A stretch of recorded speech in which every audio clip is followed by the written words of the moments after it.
Hello friends, welcome to our YouTube channel teaching exam overload. आज के session के अंतर्गत जो बीपीएससी बिहार शिक्षक बहाली की वैकेंसी आई है, उसके अंतर्गत हम आज क्लास 6 हिस्ट्री के चैप्टर नंबर 1 को पढ़ेंगे तथा यह चैप्टर नंबर 1 जो होगा वह एमसीक्यू पार्ट में होगा तथा यह एमसीक्यू का पार्ट 1 होगा। ठीक इसी तरह अगले सेशन में हम पार्ट 2 पढ़ेंगे, फिर क्लास 7 के हिस्ट्री को पढ़ेंगे, फिर क्लास 8 के हिस्ट्री के एमसीक्यू पढ़ेंगे तथा पॉलिटी और ज्योग्राफी के भी ऐसे क्लासेस होंगी। तो इसके लिए आपको चैनल को सब्सक्राइब करना है और लाइक तथा शेयर भी करना है। तो सेशन को चलिए शुरू करते हैं कि क्लास 6 का हिस्ट्री का चैप्टर नंबर 1 है। इसमें पहला प्रश्न है, प्राचीन काल में लोग किस भाषा का प्रयोग करते थे?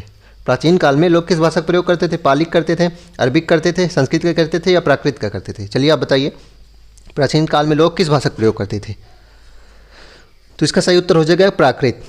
यह इंपॉर्टेंट बिंदु है क्योंकि आपको अगर लगता होगा या हमें भी लगता है कि ऐसा माना जाता है कि सबसे प्राचीन भाषा कौन सी है? संस्कृत है, लेकिन ये एनसीईआरटी जो है वह किसको आंसर मानती है? प्राकृत को। इसको आप ध्यान रखिएगा, यह प्रश्न बहुत इंपॉर्टेंट बन जाता है क्योंकि सबको ये लगता है कि संस्कृत जो है वह सबसे प्राचीन भाषा है, लेकिन एनसीईआरटी ने किसे माना है? प्राकृत को। इसको आप ध्यान रखिएगा। तो ऑप्शन नंबर डी इसका सही उत्तर हो जाएगा प्राकृत। अगला प्रश्न है कि जो नदियाँ एक बड़ी नदी मिल जाती हैं उसे क्या कहते हैं? जो नदियाँ एक बड़ी नदी मिल जाती है उसे मौसमी नदी कहते हैं, सहायक नदी कहते हैं, उपनदी कहते हैं, छोटी नदी? उसे क्या कहते हैं? उसे सहायक नदी कहते हैं। और एक इंपॉर्टेंट बात इसमें मैं आपको और बता देता हूँ कि भारत की सबसे बड़ी सहायक नदी कौन सी है? भारत की सबसे बड़ी सहायक नदी आप बताइए कौन सी है? तो वह होगी यमुना। भारत की सबसे बड़ी सहायक नदी कौन सी है? यमुना, जो गंगा में जाके मिलती है। अगला प्रश्न है, सिंधु की सहायक नदियाँ कौन सी हैं? सिंधु की सहायक नदी कौन सी है? ब्यास है, सतलज है, रावी है या सभी हैं? सिंधु की सहायक नदियाँ आप बताइए कौन कौन सी है? तो सिंधु की सहायक नदी कौन सी है? सभी हैं। तो देख लीजिए, इसमें बताया चिनाब, व्यास, सतलज और झेलम। तो इसमें आपको पुराने नाम भी पूछ लेता है कभी कभी। तो जो ऋग्वैदिक काल में नदियों के नाम थे, तो ब्यास का ऋग्वैदिक काल में नाम क्या था? विपाशा था। सतलज का क्या था? शतुद्री था। रावी का क्या था? परुष्मणि था। तथा झेलम का क्या था पुराना नाम? वितस्ता था। इसको ध्यान रखिएगा, झेलम का पुराना नाम वितस्ता था, रावी का परुष्मणि था, सतलज का शतुद्री था तथा ब्यास का क्या था? विपाशा था। अगला प्रश्न है प्रश्न 4, किसके शासन में सबसे ज़्यादा संख्या में अभिलेख लिखे गए थे? यह प्रश्न तो सबको पता ही होना चाहिए कि किसके शासन में सबसे ज़्यादा संख्या में अभिलेख लिखे गए थे? अशोक के काल में, चंद्रगुप्त के काल में, कर्ण के काल में या हर्षवर्धन के काल में? तो वह अशोक के काल में लिखे गए थे। अशोक के काल में सबसे ज़्यादा अभिलेख लिखे गए थे, इसको आप ध्यान रखिएगा।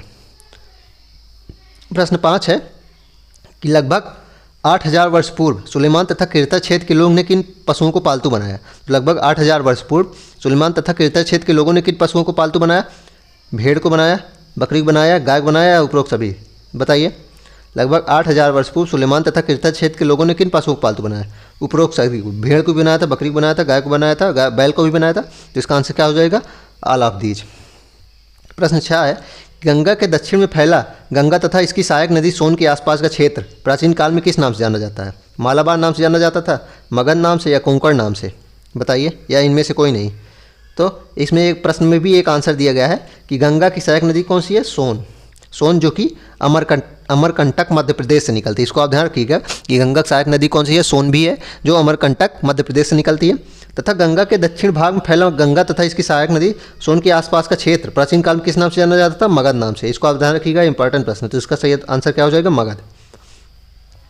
अगला प्रश्न है, भरत नाम का प्रयोग कहाँ रहने वाले लोगों के एक समूह के रूप में किया जाता था? तो भरत नाम का प्रयोग कहाँ रहने वाले लोगों के एक समूह के रूप में किया जाता था? उत्तर पूर्व, उत्तर पश्चिम, दक्षिण पूर्व या इनमें से कोई नहीं? आप बताइए। भरत नाम का प्रयोग कहाँ रहने वाले लोगों के एक समूह के लिए किया जाता था? तो वह होगा उत्तर पश्चिम में। भरत नाम का प्रयोग जो होता था वह उत्तर पश्चिम, मतलब भारत के जो उत्तर पश्चिम, मतलब इस पार्ट में, अगर मान लीजिए भारत है तो जो ये पार्ट था, भरत नाम का प्रयोग इस पार्ट के लिए किया जाता है। इस पार्ट में जो लोग रहते थे उसके समूह को भारत कहा जाता था तथा इसी से भारत शब्द की उत्पत्ति हुई थी। अगला प्रश्न है, ऋग्वेद की भाषा कौन सी थी? ऋग्वेद की भाषा कौन सी थी? संस्कृत थी, पाली थी, हिंदी थी या तमिल थी? तो ऋग्वेद की भाषा कौन सी थी? वह संस्कृत थी। इसको आप ध्यान रखिएगा कि ऋग्वेद की भाषा कौन सी थी? वह संस्कृत थी। तथा वेद जो हैं वे कितने हैं? 4 हैं। तथा सबसे प्राचीन वेद कौन सा था? वह ऋग्वेद था। सबसे प्राचीन वेद कौन सा था? वह ऋग्वेद था। अगला प्रश्न है कि दक्षिण एशिया उपमहाद्वीप के एक देश में कौन सा है? दक्षिण एशिया उपमहाद्वीप का एक देश कौन सा है? आधुनिक भारत में दक्षिण एशिया उपमहाद्वीप का एक देश कौन सा है? बताइए। तो दक्षिण एशिया उपमहाद्वीप का एक देश कौन सा है? वह आधुनिक भारत है। इसको आप ध्यान रखिएगा। दक्षिण एशिया उपमहाद्वीप का एक देश कौन सा है? वह आधुनिक भारत है। तथा इसके कुछ और देश हैं, नेपाल, पाकिस्तान, श्रीलंका, मालदीव, बांग्लादेश आदि। सॉरी, बांग्लादेश नहीं होगा, दक्षिण एशिया की बात हुई तो बांग्लादेश भी, हाँ बिल्कुल। प्रायः पांडुलिपियाँ कहाँ प्राप्त होती थी? तो प्रायः पांडुलिपियाँ कहाँ प्राप्त होती थी? मंदिर तथा बिहारों में, राजमहल में, दुर्गों में, या इनमें से कोई नहीं? तो प्रायः पांडुलिपियाँ कहाँ प्राप्त होती थी? मंदिर तथा बिहारों में। तो ऑप्शन नंबर ए इसका सही आंसर हो जाएगा। प्रायः पांडुलिपियाँ मंदिर तथा बिहारों में प्राप्त होती थी। प्रश्न 11 है, निम्न में से कौन सा देश दक्षिण एशिया उपमहाद्वीप का एक देश नहीं है? पाकिस्तान, चीन, आधुनिक भारत या श्रीलंका? कौन सा नहीं है? उपमहाद्वीप का एक देश नहीं है। नहीं वाले शब्द आप नहीं शब्द जो है प्रश्न में आप उसको ज़्यादा गौर कीजिएगा, क्योंकि प्रश्न में ऐसे ही फंसाते हैं। तो पाकिस्तान है, आधुनिक भारत है, श्रीलंका भी है, कौन सा नहीं है? वह चीन होगा। तो चीन जो है वह वो दक्षिण एशिया उपमहाद्वीप का एक देश नहीं है। तो चीन जो है वह दक्षिण एशिया उपमहाद्वीप का एक देश नहीं है। तो इसका उत्तर क्या हो जाएगा? चीन। प्रश्न 12 है, प्राकृत भाषा का प्रयोग कौन करते थे? आम लोग, लेखक वर्ग, सैनिक वर्ग? तो प्राकृत भाषा का प्रयोग कौन लोग करते थे?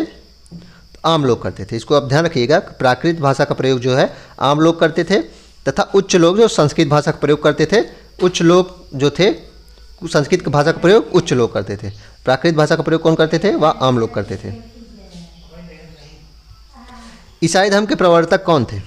ईसाई धर्म के प्रवर्तक कौन थे? महात्मा बुद्ध थे, संत वैलेंटाइन थे, संत बेनेडिक्ट थे, या ईसा मसीह थे? तो बुद्ध ने तो बौद्ध धर्म का प्रवर्तन किया था, बुद्ध तो थे नहीं। तो ईसाई धर्म के प्रवर्तक कौन थे? वह ईसा मसीह थे। तो ऑप्शन नंबर डी इसका सही उत्तर हो जाएगा कि ईसाई धर्म के प्रवर्तक कौन थे? ईसा मसीह। अगला प्रश्न है, अतीत में बनी और प्रयोग में लाई वस्तुओं का अध्ययन करने वाला व्यक्ति क्या कहलाता है? तो अतीत में बनी और प्रयोग में लाई गई वस्तुओं का जो अध्ययन करता है वह व्यक्ति क्या कहलाता है? वैज्ञानिक कहलाता है, पुरातत्वविद कहलाता है, खोजी कहलाता है, या इनमें से कोई नहीं? तो वैज्ञानिक जो विज्ञान अर्थात अनुसंधान आदि का काम करता है वह वैज्ञानिक कहलाता है। खोजी जो खोजबीन आदि करता है वह खोजी कहलाता है। तथा पुरातत्वविद वो होता है जो अतीत में लाई गई या बनाई गई वस्तुओं या प्रयोग में लाई गई वस्तुओं का अध्ययन करता है। तो पुरातत्व इसका सही आंसर हो जाएगा, पुरातत्वविद। ऑप्शन नंबर 20 का सही उत्तर होगा। प्रश्न 16 है, कृषि का आरंभ कब हुआ था? इसको आप ध्यान रखिएगा, इंपॉर्टेंट प्रश्न है, या हर फेज में पूछा जाता है। यह एसएससी का भी प्रश्न है कि कृषि का आरंभ कब हुआ था? 10,000 वर्ष पूर्व, 8,000 वर्ष पूर्व, 5,000 वर्ष पूर्व, या 4,000 वर्ष पूर्व? तो इसका सही उत्तर क्या हो जाएगा? 8,000 वर्ष पूर्व। तो कृषि का आरंभ कब हुआ था? 8,000 वर्ष पूर्व। इसको आप ध्यान रखिएगा, कृषि का आरंभ 8,000 वर्ष पूर्व हुआ था। प्रश्न 17 है, लाखों वर्ष पूर्व नर्मदा नदी के तट पर रहने वाले आरंभिक लोग कौन थे? तो लाखों वर्ष पूर्व नर्मदा नदी के तट पर रहने वाले लोग कौन थे? कुशल व्यापारी थे, कुशल किसान थे, कुशल संग्राहक थे, या उपरोक्त सभी थे? तो लाखों वर्ष पूर्व नर्मदा नदी के तट पर रहने वाले आरंभिक लोग कौन थे? तो वह कुशल संग्राहक थे। इसको ध्यान रखिएगा, लाखों वर्ष पूर्व नर्मदा नदी के तट पर रहने वाले लोग कुशल संग्राहक थे। प्रश्न 18 है, आरंभिक संग्राहकों के भोजन का एक अन्य साधन क्या था? तो आरंभिक संग्राहकों के भोजन का एक अन्य साधन क्या था? व्यापार था, पशुपालन था, खेती था, या शिकार था? तो क्या था? अन्य एक स्रोत शिकार था। तो ऑप्शन नंबर डी इसका सही उत्तर हो जाएगा। प्रश्न 19 है, मिस्र के उत्तरी तट पर एक कस्बा कौन सा है? मिस्र के उत्तरी तट पर एक कस्बा कौन सा है? रोसेट्टा, कसला, किस्माओ, या इनमें से कोई नहीं? तो ये आप देख लीजिए, यह एनसीईआरटी के ही सारे प्रश्न हैं। इसको एनसीईआरटी क्लास 6 में दिया गया है कि मिस्र के उत्तरी तट पर एक कस्बा है रोसेट्टा। तो ऑप्शन नंबर इसका सही उत्तर हो जाएगा। तथा एक प्रश्न और भी बन सकता है, मिस्र की राजधानी क्या है? तो मिस्र की राजधानी काहिरा है। मिस्र की राजधानी क्या है? वह काहिरा है। इसको आप ध्यान रखिएगा। प्रश्न 20 है, फिर से वो प्रश्न मान लीजिए रिपीट हो गया, सॉरी, इसका सही उत्तर रोसेट्टा ही हो जाएगा। प्रश्न 21 देखते हैं, अतीत में अपने कार्यों का लेखा जोखा कौन नहीं रखते थे? शिकारी, मछुआरे, कृषक, या उपरोक्त सभी? तो अतीत में अपने कार्यों का लेखा जोखा शिकारी रखते थे? नहीं। मछुआरे रखते थे? नहीं। कृषक रखते थे? नहीं। तो इसमें पूछा है कौन नहीं रखते थे, तो ये तीनों नहीं रखते थे। इसका उत्तर क्या हो जाएगा? उपरोक्त सभी, मतलब तीनों ही नहीं रखते थे। प्रश्न 22 है, अतीत में अपनी सफलताओं का लेखा जोखा कौन रखते थे? शिकारी रखते थे, शासक रखते थे, कृषक रखते थे, या उपरोक्त सभी? तो शिकारी तो रखते नहीं थे, अभी पहले ही बताया। कृषक भी नहीं रखते थे, उपरोक्त सभी होगा नहीं। तो अतीत में अपनी सफलताओं का लेखा जोखा कौन रखते थे? तो इसका सही उत्तर हो जाएगा शासक। शासक जो है पांडुलिपियाँ तथा विभिन्न विहार आदि का बनवा के विभिन्न गुफाओं में चित्रांकन आदि करके लेखा जोखा अतीत का रखते थे। तो इसका सही उत्तर हो जाएगा शासक। सुलेमान और किरथर की पहाड़ियाँ किस दिशा में है? तो सुलेमान और किरथर की पहाड़ियाँ किस दिशा में है? उत्तर पश्चिम, पश्चिम दक्षिण, दक्षिण पूर्व या उत्तर पूर्व? तो किस दिशा में है? सुलेमान तथा किरथर की पहाड़ियाँ किस दिशा में है? वह उत्तर पश्चिम में है। इसको ध्यान रखिएगा, मोस्ट इंपॉर्टेंट प्रश्न है। सुलेमान तथा किरथर की पहाड़ियाँ किस दिशा में है? वह उत्तर पश्चिम में है। सॉरी वही प्रश्न रिपीट हो गया है, इसका उत्तर ही उत्तर पश्चिम हो जाएगा। प्रश्न अगला है कि विंध्याचल के उत्तर में सबसे पहले किस फसल को उगाया गया था? तो विंध्याचल के उत्तर में सबसे पहले किस फसल को उगाया था? गेहूं और जौ को, चावल को, दाल को या मक्का को? तो किसको उगाया था सबसे पहले? विंध्याचल के उत्तर में सबसे पहले चावल को उगाया गया। इसका ऑप्शन नंबर बी सही हो जाएगा, चावल।